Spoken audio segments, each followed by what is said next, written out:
11 साल की तनु अपने माँ बाप के साथ दिल्ली शहर में रहती थी, पर पिछले कुछ दिनों से वो कुछ अजीब सा बर्ताव करने लगी थी। वो अब सारा दिन अपने कमरे के कोने में बैठी रहती। उसे देखकर ऐसा लगने लगा था जैसे कि मानो वो किसी और ही दुनिया में खोई हुई हो। कभी वो किसी किताब को उठाकर पढ़ने लगती, तो कभी दीवार की ओर मुंह करके खिलखिलाकर हंसने लग जाया करती। माता पिता को उसकी ये हरकतें बहुत अजीब लगती थी, पर असली खेल तो तब शुरू हुआ जब एक रोज तनु ने टीवी पर किसी को देखकर कह दिया कि अरे ये तो बिल्कुल मुकेश जैसा लगता है। मुकेश? कौन मुकेश बेटा? तनु? हाँ? कौन मुकेश? किसकी बात कर रही हो तुम? दोस्त है मेरा। दोस्त है? हाँ, कौन सा दोस्त? मेरा दोस्त जो हमेशा मेरे साथ रहता है, मेरे कमरे में। तनु की इस बात को सुनकर उसके पिता फौरन उसके कमरे में गए, पर वहां उन्हें कोई नहीं मिला। तो उन्होंने तनु को डांटते हुए कहा, ये क्या बेकार की बातें करने लगी हो तुम? पढ़ाई लिखाई से मन भर गया है क्या, जो ऐसी कहानियां बनाने लगी हो तुम? पापा, आप ऐसे क्यों बोल रहे हो? वो दोस्त है मेरा और मेरे कमरे में ही रहता है। अच्छा, दोस्त है तुम्हारा? कहाँ है ये तेरा दोस्त? मिलवा हमें। नहीं, वो बस मेरा दोस्त है और बस मुझसे ही मिलने आता है और मेरी सारी प्रॉब्लम्स सॉल्व कर देता है। अच्छा, तुम्हारा दोस्त तुम्हारे होमवर्क में हेल्प करता है? नहीं, लाइफ के प्रॉब्लम्स। लाइफ के प्रॉब्लम्स? क्या प्रॉब्लम्स सॉल्व की हैं उसने, बताना जरा।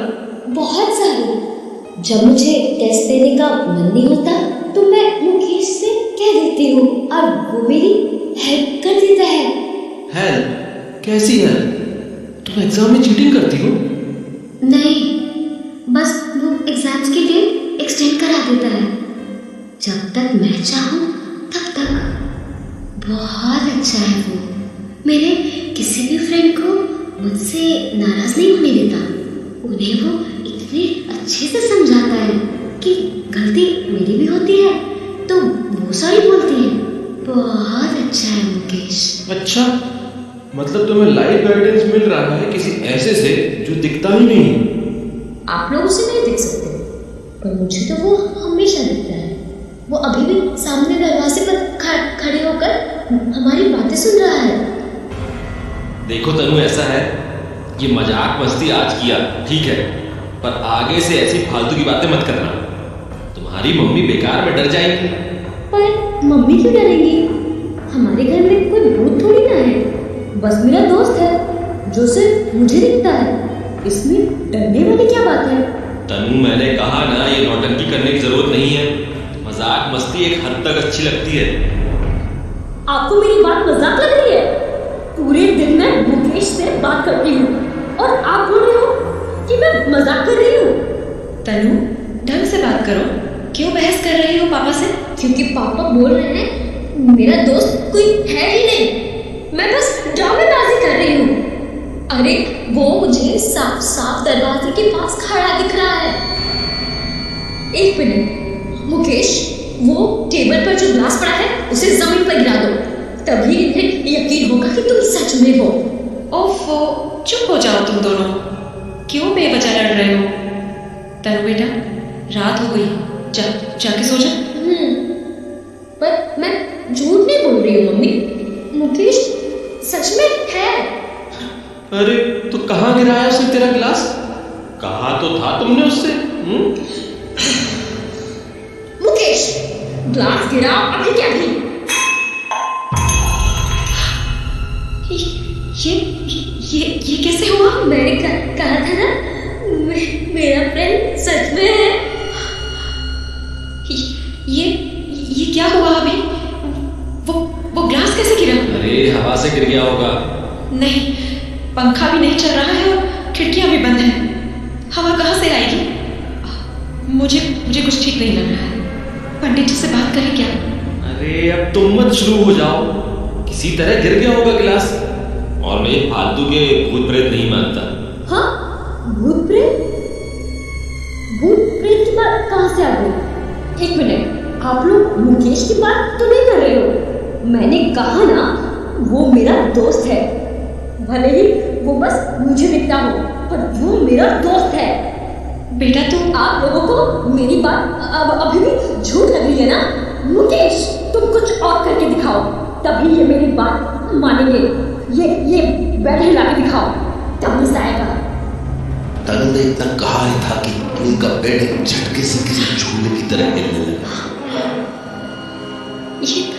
ये क्या हुआ? मुझे ये सब ठीक नहीं लग रहा है। हम अकेले में बात करते हैं। तनु बेटी, तुम जाओ अपने कमरे में जाकर सो जाओ, ठीक है? हाँ, वैसे भी मुझे मुकेश से बहुत सारी बातें करनी है। Good night. उसके बाद तनु सीधा अपने कमरे के अंदर चली गई, पर अंदर जाते ही वो एकदम से रुक गई। ये दरवाजा कैसे बंद हो गया? वो भी अपने आप? तनु ने तो दरवाजे को छुआ भी नहीं था। देखिए, मुझे ये सब ठीक नहीं लग रहा है। कहीं तनु के ऊपर किसी बुरी शक्ति का साया तो नहीं है? कहीं हमारे घर में कोई बुरी आत्मा तो नहीं है? अरे ये क्या बोल रही हो तुम? आप ही बताइए, वो ग्लास कैसे गिर गया? और ये बेड कैसे हिला था? और अभी ये दरवाजा कैसे बंद हुआ था? हवा से? देखो, इतना मत सोचो। ये भी तो हो सकता है ना कि ये सब एक संयोग हो। अरे लेकिन तनु बेटा, डरा दिया मैंने? अरे मैं मजाक कर रही थी मम्मी। तो फिर? अरे सब कुछ मेरे प्लान का पार्ट था। ये ग्लास वैसे भी किनारे पर था, मुझे लग ही रहा था कि गिर जाएगा, तो बस मैंने आप लोगों को डरा दिया। और इस बेड के पैर तो वैसे भी कमजोर हैं, तो मैंने उसे भी झटके से हिला दिया। आप लोग ज्यादा मत सोचो इस बारे में। बेटा, ये मजाक था तो बहुत ही बुरा मजाक था, और आज के बाद ऐसा मजाक दोबारा मत करना। तुम्हें पता भी है मम्मी कितना डर गई थी। सॉरी पापा, सॉरी मम्मी, अब नहीं करूंगी। भगवान का लाख लाख शुक्र है। अच्छा मम्मी, मैं ऊपर छत पर सो जाऊं? छत पर क्यों? बस ऐसे ही सोने दो ना। नहीं बेटा, छत पर बहुत मच्छर होंगे, तुम कमरे में ही सो जाओ। हाँ बेटा, मम्मी ठीक कह रही है। हाँ ठीक है। तनु, ये कैसे बात कर रही है तुम? डरा दिया ना मैंने आपको फिर से। चलो मैं चलती हूँ, गुड नाइट। इतना कहकर तनु अपने कमरे में चली गई। तभी उसकी माँ ने कहा, आपने सुना ना, उसने कैसी अजीब सी आवाज निकाली थी। अब ये मत कह देना कि कोई संयोग है। नहीं, सुना तो मैंने भी था, कुछ अजीब तो जरूर। सुनो, एक काम करो, आज तुम उसके कमरे में जाकर सो जाओ। मैं नहीं चाहता कि वो अकेली सोए। ठीक है। तो कुछ ही देर में तनु की माँ उसके कमरे में आ गई। मम्मी, क्या हुआ? यहाँ क्यों आई हो? अरे क्यों? मैं नहीं आ सकती? नहीं आ सकती हो, पर अभी तो सोने का टाइम है ना। हाँ, तो मैं भी तो तुम्हारे साथ सोने ही आई हूँ। हाँ, यहाँ? हाँ, आज मैं यही सोऊंगी तेरे साथ, और तुझसे ढेर सारी बातें भी करूंगी। तो किसी बात से परेशान तो नहीं है ना? नहीं। और तेरा पढ़ाई में मन लगता है ना? और तेरे दोस्तों के साथ तेरी लड़ाई तो नहीं होती ना? सीधे सीधे जो पूछना है पूछ, बातें मत घुमा। हाँ। अरे क्या हुआ? हाँ, यहाँ आइए, जल्दी आइए। क्या हो गया? क्यों शोर मचा रही हो? इसने फिर से उसी डरावनी आवाज में बात की। मैं बता रही हूँ, ये ठीक नहीं है। ये पक्का वही मुकेश है जिसके बारे में ये हमें बता रही थी। हमें पंडित जी से बात करनी ही होगी। नहीं, ये सब की जरूरत नहीं है बेटा। पर अरे पापा, मैं बस मम्मी को आवाज बदलकर डरा रही थी, बस प्रैंक कर रही थी मम्मी के साथ। देखो मम्मी कैसे डर गई। घबराहट हो रही है। देखो, घबराओ मत। एक काम करते हैं, आज सभी लोग हॉल में ही सो जाते हैं। बाकी तुम्हारी संतुष्टि के लिए कल पंडित जी से भी मिल लेंगे, ठीक है ना? तो उसके बाद तनु के माँ बाप ने हॉल में ही गद्दे लगा दिए और अपने बेटे के साथ वहीं सो गए। धीरे धीरे रात गहराने लगी और जैसे ही घड़ी में 3 बजे तनु की माँ की आंखें खुल गई और तब उन्होंने जो देखा उसने उनके रोंगटे खड़े कर दिए। उनकी बेटी तनु बिस्तर पर किसी जानवर की तरह बैठी हुई थी और उसके बालों ने उसके चेहरे को छिपा रखा था। अभी अचानक उसके बालों के बीच से उसका चेहरा दिखा।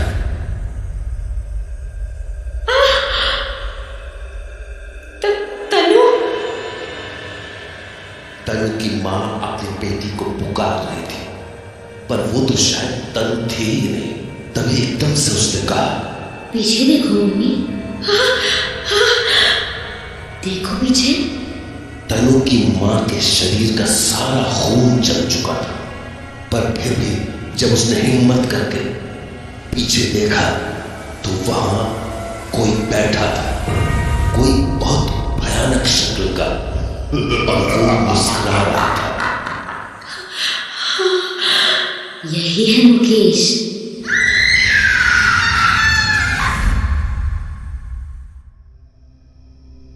तनु की मां की चीख सुनकर अब पिता की भी नींद खुल गई थी। अरे क्या हो गया? ऐसे जोर से क्यों चिल्लाई? वो क्या हुआ? इतनी डरी हुई क्यों है? वो यहाँ पे कोई था। कोई था? कौन था? एक अजीब सा आदमी, यही मेरे बगल में। क्या? अरे कोई बुरा सपना देखा है क्या तुमने? नहीं, कोई सपना नहीं था। मैंने अपनी आंखों से उस आदमी को देखा था। और तनु तो क्या? तनु अभी अजीब सी हरकतें कर रही थी और वो भी जगी हुई थी। पर तनु तो सो रही है। नहीं, ये कोई सो नहीं रही, बस सोने की नौटंकी कर रही है। मैं आपको कह रही हूँ ना, मैंने अभी ये सब कुछ अपनी आंखों से देखा था। अरे पर ये भी तो हो सकता है ना कि तुमने कोई बुरा सपना देखा हो, और कभी कभी ऐसा हो भी जाता है। वैसे भी आज हमने बहुत ही अजीबोगरीब बातें की थी, शायद इसलिए तुम्हें ऐसा सपना आ गया। अरे पर वो आदमी यही था, मुझे नहीं पता। आप पूरे घर में देखिए। ठीक है, मैं जाकर चेक करता हूँ। तो तनु के पिता घर को चेक करने के लिए चले गए और तनु की मां वहीं सहम कर बैठी रही। उन्हें अब भी विश्वास नहीं हो रहा था कि उन्होंने क्या देखा था। वो उन बातों को याद ही कर रही थी कि तभी तनु के पापा लौट आए। मैंने कहा ना, कोई भी नहीं था, तुम फालतू में। तनु के पिता बोलते बोलते एकदम से रुक गए, मानो उनकी सांस अटक गई हो, क्योंकि उन्होंने कमरे के पर्दे के पीछे से अभी अभी किसी को झांकते हुए देखा था। एक पल को तो उन्हें वो उनका वहम लगा, पर फिर पर्दे के पीछे खड़े उस आदमी ने दोबारा से झांकने की कोशिश की तो तनु के पिता नाराज होकर बोले, कौन है वहाँ? वो भागे भागे उस पर्दे के पास पहुंचे, पर पर्दा हटाने पर उन्हें वहां कोई नहीं दिखा। चादर के अंदर से तनु की हंसी की आवाज आने लगी। तनु, तू तब से तो सोने का नाटक कर रही थी, हाँ? ये तो सो रही है। पर अभी तो ये जोर जोर से हंस रही थी, आपने भी सुना था ना। मुझे तो डर लग रहा है अब। रुको, मैं इसे जगाता हूँ। तनु उठो। पापा, क्या हुआ? कुछ हुआ क्या? वो तो तुम बताओगी। अब क्या खेल खेल रही थी तुम? खेल मतलब? नाटक मत करो तनु, तुम अभी हंस रही थी ना। मैं कब हंसी पापा? झूठ मत बोलो तनु, हम दोनों ने तुम्हें हंसते हुए सुना है। और तो और कुछ देर पहले तो मैंने यहाँ इस कमरे में किसी आदमी को भी देखा था। मुकेश होगा, मैंने कहा था ना, वो मेरे साथ इसी घर में रहता है। अब तो मानते हो ना कि मेरा दोस्त सच में है? मुझे ये सब बिल्कुल भी ठीक नहीं लग रहा है। हमें पंडित जी से बात करनी ही होगी। अजीब तो अब मुझे भी लग रहा है। एक काम करते हैं, कल सुबह ही पंडित जी के पास चलते हैं और अभी के लिए इसे अपने साथ नीचे ही सुला लेते हैं। ठीक है। तो उसके बाद तनु के माता पिता ने तनु को नीचे ही सुला लिया और आंखें बंद की सुबह होने का इंतजार करने लगे। उस रात और कुछ नहीं हुआ और सुबह होते ही पूरा परिवार पंडित जी से मिलने के लिए तैयार हो गया। वो लोग निकलने ही वाले थे कि तभी तनु ने कहा, पापा, मम्मी, मुझे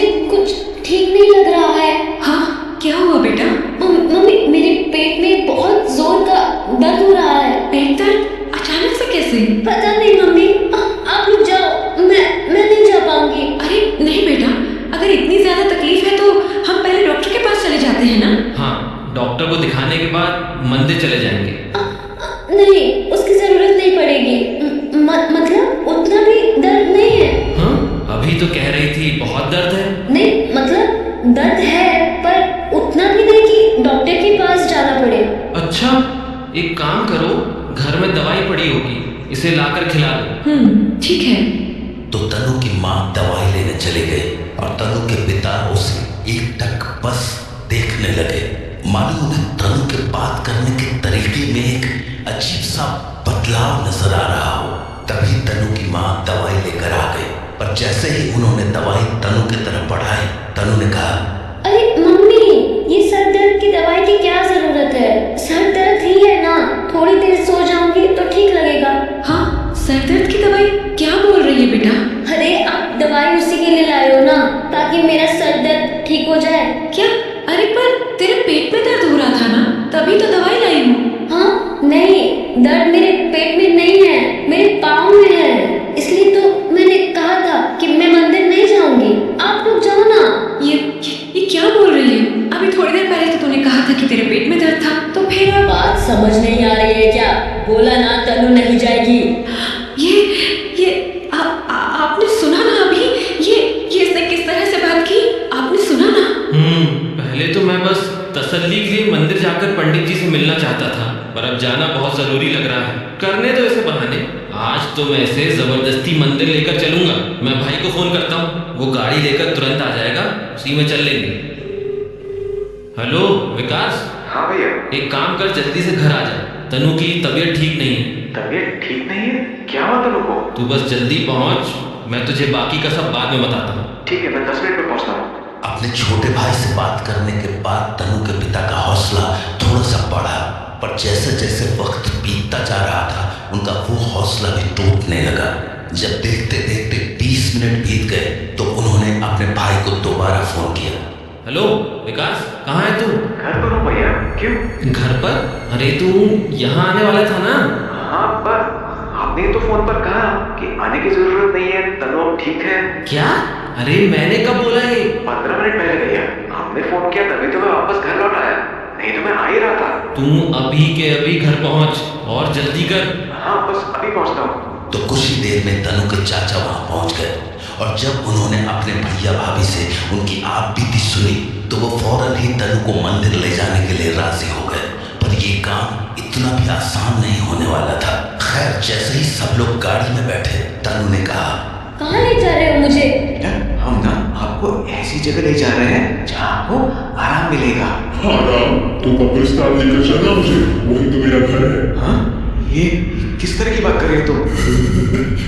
भैया ये कुछ मत पूछो, बस जल्दी चल। कब्रिस्तान लेकर चल मुझे, वही जाना है मुझे। कब्रिस्तान क्या करोगे जाके? हम कहीं और चलेंगे ना। मुझे बात मत कर मेरे साथ विकास, जितना कहा जा रहा है उतना ही कर। अच्छा, मैंने तुम्हारी बात नहीं मानी तो? पीछे पलट कर जो दे तुझे जवाब मिल जाएगा। तनु की बातें सुनकर अब चाचा को भी डर लगने लगा था, इसलिए पीछे पलटने के बजाय उन्होंने आईने में तनु को देखने की कोशिश की, पर उन्होंने जो देखा उससे उनके होश उड़ गए। पीछे तनु के बगल में एक अजीब सा आदमी बैठा हुआ था, जिसे देखकर उन्हें इतना तो समझ आ गया कि वो इंसान तो बिल्कुल नहीं था, बिल्कुल भी नहीं। देख लिया ना? कहाँ है जो लोग? बताओ। बड़ा कब्रिस्तान। बड़ा कब्रिस्तान? तुम जानते हो ये कहाँ है? हाँ, पर ये शहर से बहुत दूर है। वही जाना है मुझे। भैया क्या करें? एक काम करते हैं, पहले इसे वहां ले जाते हैं। ठीक है। तो उसके बाद वो लोग बड़े कब्रिस्तान की ओर निकल पड़े और लगभग 1 घंटे के सफर के बाद आखिरकार वो लोग वहां पहुंच ही गए। वो इलाका बहुत ही ज्यादा सुनसान था और आसपास की जमीन बिल्कुल बंजर सी। तो तनु के पिता गाड़ी में बैठकर आसपास देख ही रहे थे कि उन्हें अपनी बाईं ओर एक आदमी खड़ा दिखा। तो उन्होंने उससे पूछा, भाई साहब, बड़ा कब्रिस्तान यही है? हाँ यही है, पर आप लोग यहाँ क्यों आए हैं? नहीं, वो हमें यहाँ कुछ काम था। काम था? यहाँ आसपास देख रहे हो आप? हाँ? अरे भाई साहब, जो भी काम था ना वो यहाँ नहीं हो पाएगा। किसके कहने पर आ गए आप यहाँ? आप जानते भी हो इस जगह के बारे में? नहीं, क्यों? अरे ये जगह शापित है, शापित। किसके कहने पर आए हो यहाँ? भाई साहब, आपको कहूंगा तो आप मेरा विश्वास नहीं करेंगे। अरे सीधे सीधे बोलना, प्रेत लेकर आया है तुझे यहाँ? हाँ? गलत बोल रहा हूँ क्या मैं? उसी के कहने पर आए हो ना यहाँ? कुछ बोलेगा? हाँ जी, मुझे ठीक से तो नहीं पता, पर मेरी बेटी कुछ अजीब सा व्यवहार कर रही है। हाँ हाँ, प्रेत है उसके सर में, साफ पता चल रहा है। हाँ जी, वो बता रही थी उसे कोई मुकेश दिखता है और उसी के कहने पर हम यहाँ आए हैं। मुकेश? अरे किसी भी मुकेश का यहाँ क्या काम है? ये कब्रिस्तान है। ऐसा है कि वो प्रेत आपको बहका रहा है, खेल रहा है तुम्हारे साथ। ये जगह इतनी ज्यादा शापित है कि यहाँ आसपास की जमीन तक बंजर हो चुकी है। यहाँ कोई नहीं आता। यहाँ पर जितने भी कब्र थे सबको हटा दिया गया है। ये जगह जिन और प्रेत आत्माओं का घर बन चुका है, इसलिए जितनी जल्दी हो सके यहाँ से निकल जाओ, नहीं तो अपनी बेटी को बचा नहीं पाओगे। क्योंकि अगर यहाँ की हवा लग गई ना तो जिंदगी लग जाती है, पर लोग ठीक नहीं हो पाते। मेरा बेटा खुद इस तकलीफ को भोग रहा है, इसीलिए मुझे हर दोपहर यहाँ आकर कुछ काम करने पड़ते हैं ताकि मेरा बेटा ठीक रहे। इसीलिए बेहतर होगा कि आप यहाँ से जितनी जल्दी हो सके चले जाएं। जी, यहाँ पर आसपास कोई मंदिर है क्या? मंदिर? अरे 15 किलोमीटर तक यहाँ लोग तक नहीं दिखेंगे आपको। वो प्रेत जानबूझकर आपको यहाँ लाया है ताकि और ताकतवर हो सके। इसीलिए अब और इंतजार मत कीजिए और जल्द से जल्द यहाँ से निकल जाइए। उस आदमी ने इतना कहा ही था कि तनु गाड़ी से निकली और भागती हुई कब्रिस्तान के अंदर चली गई। तनु बेटा, तनु बेटा! भाई साहब, ये ठीक नहीं हुआ। अगर आपकी बेटी इस कब्रिस्तान में खो गई तो उसे आप कभी नहीं ढूंढ पाओगे। जल्दी से ढूंढना होगा उसे। हाँ विकास, चल। नहीं, अंदर ज्यादा लोगों का जाना बिल्कुल भी ठीक नहीं है। कहीं किसी शक्ति ने आप लोगों को भी अपना शिकार बना लिया तो बहुत दिक्कत हो जाएगी। चलिए मैं आपके साथ चलता हूँ। वैसे भी मुझे अंदर के रास्ते की थोड़ी बहुत समझ है, हर रोज ही आना होता है मेरा यहाँ। तो उसके बाद तनु के पिता और वो आदमी कब्रिस्तान के अंदर जाकर तनु को ढूंढने की कोशिश करने लगे, पर अंदर का जंगल इतना घना था कि कुछ भी ठीक से दिख नहीं रहा था। तनु बेटा, तनु बेटा! भाई साहब, नाम पुकारने से आपकी बेटी नहीं मिलेगी। वो इस वक्त आपकी बेटी तनु है ही नहीं। तो क्या करें? कहाँ ढूंढे उसे? सामने थोड़ी दूर पर एक पुरानी कब्र है। अगर मेरा शक सही है तो वो हमें वहीं मिलेगी। पर क्यों? कब्र पर क्यों?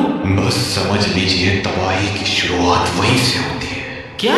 देर मत कीजिए, जल्दी चलिए।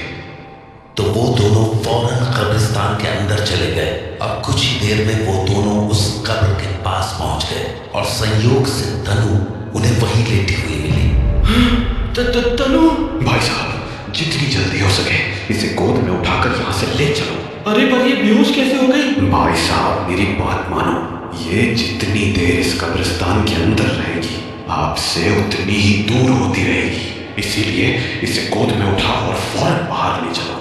तो उस आदमी की बात मानकर तनु के पिता ने तनु को गोद में उठाया और कब्रिस्तान के बाहर लेकर आ गए। पर अभी उन्होंने उसे गाड़ी की पिछली सीट पर लिटाया ही था कि उन्हें उसकी गर्दन और हाथों पर कुछ अजीब से उंगलियों के निशान दिखे। ये क्या है? ये निशान कैसे हैं? पता नहीं कैसे निशान है। मैंने साफ करने की कोशिश की थी पर ये निकल ही नहीं रहे। ये कोई आम निशान नहीं है भाई साहब। मेरी मानिए तो आप बिल्कुल भी देर मत कीजिए और जल्द से जल्द जाकर किसी पंडित से मिलिए, नहीं तो अनर्थ हो जाएगा। उस आदमी की बात सुनकर वहां खड़े सभी लोगों की रूह कांप गई और वो लोग वहां से फौरन किसी मंदिर की तरफ निकल गए। तो कुछ ही देर में वो लोग मंदिर पहुंच गए, पर जब पंडित ने तनु को देखा, बिटिया तो ठीक ही लग रही है। नहीं पंडित जी, ये अभी थोड़ी देर पहले तक बहुत अजीब अजीब हरकतें कर रही थी। हाँ, पर अब इसे देखकर ऐसा नहीं लग रहा कि इसके ऊपर किसी प्रेत का साया है। शायद वो जो कुछ भी इसके ऊपर था वो जा चुका है। तो पंडित जी, तनु अब ठीक रहेगी? हाँ बिल्कुल। पंडित जी की बातें सुनने के बाद उन सभी के मन को आराम सा मिला। पर जैसे ही वो लोग मंदिर के बाहर